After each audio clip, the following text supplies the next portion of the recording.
Nakapagtapos si Abigail Monderin sa kursong Hotel and Restaurant Management na may Top Graduate Academic Distinction Award. Bukod dito, nanalo na rin siya sa iba't ibang beauty contests na sinalihan at nitong nakaraang taon, nagbigay karangalan sa bansa matapos manalo sa International Memory Championship na ginanap sa Thailand. Ngunit sa likod ng maganda at maamong mukha ni Abigail ay isang nakaraang puno ng galit at pangungulila para sa isang ama. Ayaw nung parents nung daddy ko sa mom ko. So, pinalayas po nila kami and then, syempre may longing sa heart ko na naghahanap ng dad. Meron akong question sa mind ko na bakit wala akong tatay, bakit hindi ko siya kasama ngayon. Nung first, may galit talaga ako sa papa ko eh. Kasi iniwan niya kami ng mama ko, hindi niya kami pinagtanggol.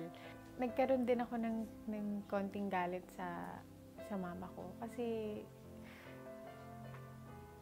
bakit hinayaan niya na maging ganun yung family namin? And hinayaan niya ako na maging ganito lang ako.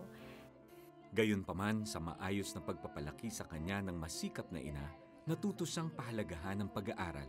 Sa kabilang banda, ang mga karangalang hatid nito ay hindi sapat upang punan ang kakulangang nadarama. Yung mga insecurities ko sa sarili ko, ang dami. Lumaki ako na sobrang selfish, na wala akong pakialam sa iba, kundi sa akin lang. Yan, si Abby, galing yan sa broken family. So parang mahirap isipin as a child nun na tinutukso ka ng mga classmate mo.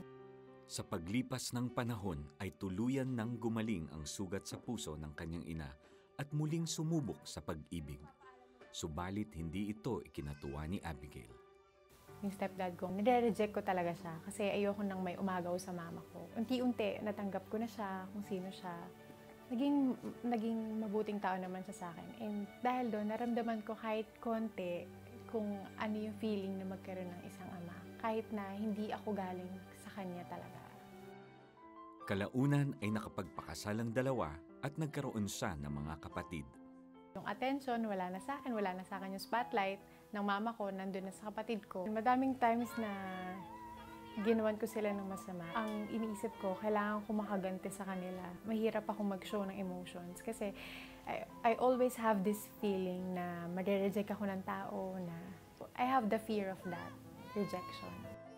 Isang araw ay naimbitahan si Abigail na dumalo sa Sunday School at sa unang pagkakataon ay nakarinig ng mensahe tungkol sa Diyos.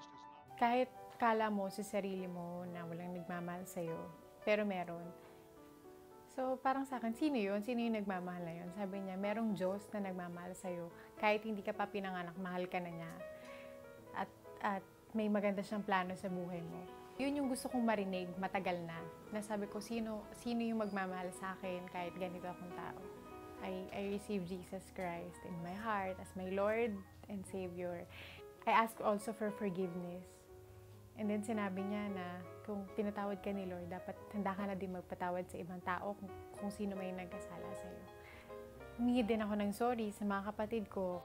Kasabay nito, pinili niya na patawarin ng ama at buong pusong tanggapin ang pamilyang meron siya. I was really crying nung nakita ko siya. And then I hugged him so much na parang sabi ko,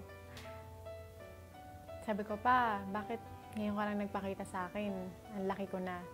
Pero kahit in spite of nangyari sa past natin, patawad na kita. Sabi niya, anak, patawad kasi hindi kita nasubaybayan hanggang sa lumaki ka.